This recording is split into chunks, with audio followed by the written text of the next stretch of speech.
Spécial chômage, comment s'en sortir depuis 6h30 sur Europe 1 et votre invité Jean-Pierre Elkabbach, Michel Sapin, le ministre du Travail. Il a peut-être des solutions. Bienvenue Michel Sapin, bonjour. Bonjour. On sait que le chômage va augmenter ou va continuer à augmenter. On sait que le président de la République, le Premier ministre et vous-même, vous êtes convaincus que fin 2013, la courbe du chômage va s'inverser. Mais s'inverser ou se stabiliser d'abord ? Non, s'inverser. Ça commence par une stabilisation, mais s'inverser. Nous ne sommes pas dans des prévisions, nous ne sommes pas dans des invocations, on n'est pas à la messe à faire des prières.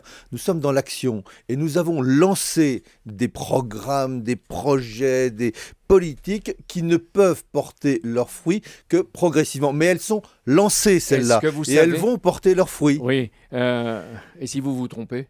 Mais il ne s'agit pas de se tromper. Non, mais si il ça s'agit ne se d'être produit efficace. Pas. Si à Noël, le cadeau de Noël n'arrive pas. Mais ce n'est pas un cadeau de Noël, c'est une politique que nous menons et nous le faisons de la manière la plus pertinente, la plus efficace. Si elle ne donne pas de résultats prévus. Elle donnera les résultats que nous prévoyons, mais surtout que nous faisons et que nous faisons avec l'ensemble des acteurs de l'emploi. Les acteurs de l'emploi, c'est les entreprises. Les acteurs de l'emploi, c'est les collectivités locales. Les acteurs de l'emploi sont les associations. Enfin, tous ceux qui, aujourd'hui, ont la capacité de créer des emplois pour lutter contre le chômage. Et lancer des initiatives. Mais vous savez que l'opposition critique, c'est son rôle. Mais oui, là, c'est habituel. Le MEDEF et les chefs d'entreprise s'angoissent. Les syndicats appellent à la mobilisation urgente de tous. On a entendu tout à l'heure Véronique Descaques.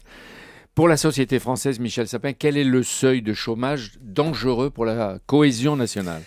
Le problème, par définition, plus il y a de chômeurs, moins c'est bon pour la société. Mais on a déjà passé les 3 millions de chômeurs, ça nous est arrivé dans notre vie. Ce qui est le plus mauvais, ce qui est le plus dangereux pour la cohésion de notre société, c'est le nombre des jeunes sans emploi, sans formation. C'est 500 000 jeunes sans emploi, sans formation. Là... C'est cela où c'est le plus dur et le plus et c'est pour cela qu'il y a les contrats de génération dans les entreprises, qu'il y a les emplois d'avenir dans les collectivités locales et dans les associations et maintenant dans les entreprises. C'est à ça qu'il faut répondre. C'est là qu'on pourquoi perd vous ne dites espoir. pas aussi la décision franco-allemande Hollande-Merkel d'aider le chômage des jeunes, etc. Mais cette décision est très importante. Sinistre en Europe. Mais cette décision est très importante parce que le problème du chômage des jeunes, c'est pas que la France, c'est l'ensemble de l'Europe, l'ensemble de l'Union européenne et parfois à des niveaux considérablement plus élevés qu'en France. Mais ça portera ses fruits en 2014 ou en 2015. Nous sommes en 2013 et nous nous battons en 2013 avec les outils, avec les politiques qui sont déjà décidées et qui sont en train d'être mises en œuvre. Donc vous voyez pas, on n'est pas en train de repousser l'horizon. Nous nous battons pour que l'horizon ne bouge pas de la fin de 2013. À la fin de 2013, le nombre des chômeurs diminue. Europe 1 prend l'exemple de Vitré, une des villes où le taux de chômage est le plus bas. Vitré y arrive, on se dit pourquoi pas les autres. Et il y a des initiatives qui ont été proposées avec Bruce Toussaint tout à l'heure. On va prendre quelques exemples. Véronique Descaques, numéro 2 de la CFDT, demande que soit lancé un chantier patronat-syndicat avec comme objectif plus de formation professionnelle, plus de mobilité, d'attractivité de certains métiers. Elle dit, en perspective, 500 000 emplois. Vous lui répondez ? C'est la bonne voie, c'est la bonne solution.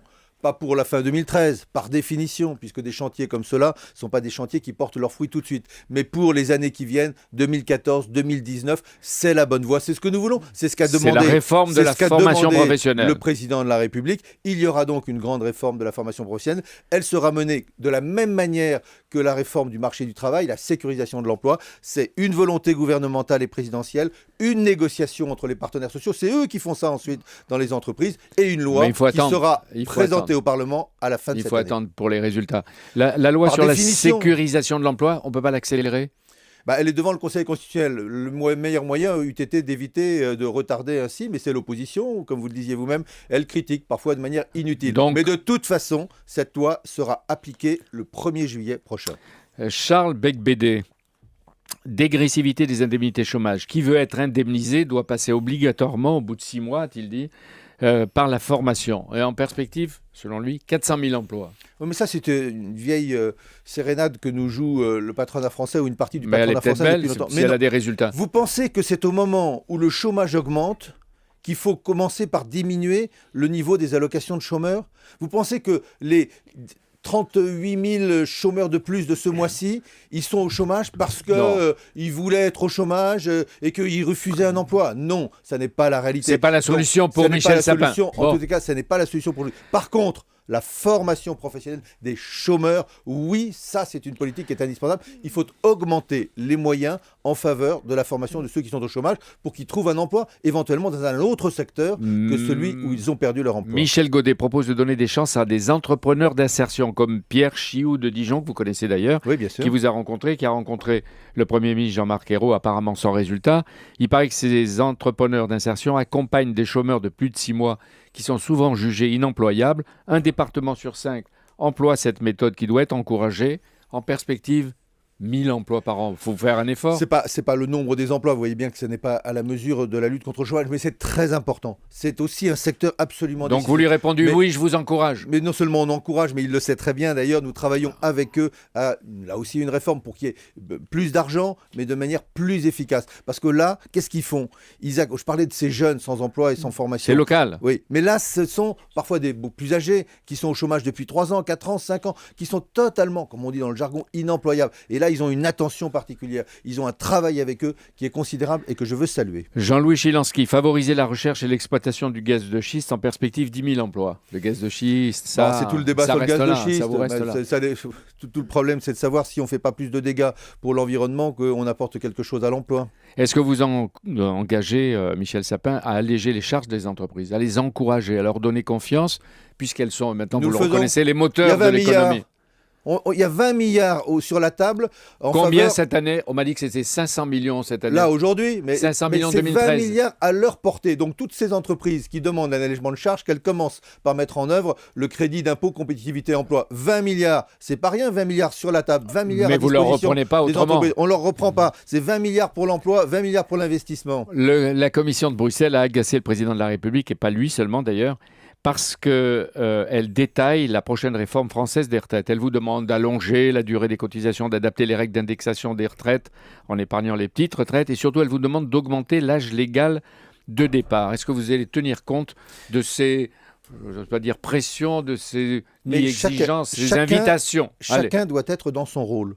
La Commission est dans son rôle lorsqu'elle rappelle à la France la nécessité de diminuer les déficits, de maîtriser les dépenses. Mais le rôle d'un gouvernement, en France comme ailleurs, c'est de fixer les moyens d'atteindre ces objectifs. Donc- il n'appartient pas à la Commission de dicter à quelque gouvernement que ce soit dans le détail les mesures. Sinon, c'est même pas la peine qu'il y ait un Parlement. Donc vous c'est parlez- même pas la peine qu'il y ait un gouvernement. vous parlez- C'est même pas la peine qu'il y ait des partenaires sociaux Ah, en ça, France ça, dès pour qu'on parle de discuter la de commission, cela. vous êtes tous énervés. Claude Non, pas du Bartolone, tout, mais chacun le dans son président rôle. socialiste de l'Assemblée nationale, est, paraît-il, courroucé contre les bureaucrates européens. Inacceptable. Donc il a raison de s'énerver, puisque vous énervez aussi. Et Je ne m'énerve pas, je dis chacun dans son rôle. Claude Bartolone s'en prend également à vous-même, à votre entourage. Il paraît que dans Le Monde, vous avez critiqué des retards dans les emplois d'avenir en Seine-Saint-Denis, dont il est député. Est-ce Mais que les collectivités locales n'en font Claude pas Barthelone assez? a un caractère bouillant, c'est une de ses qualités.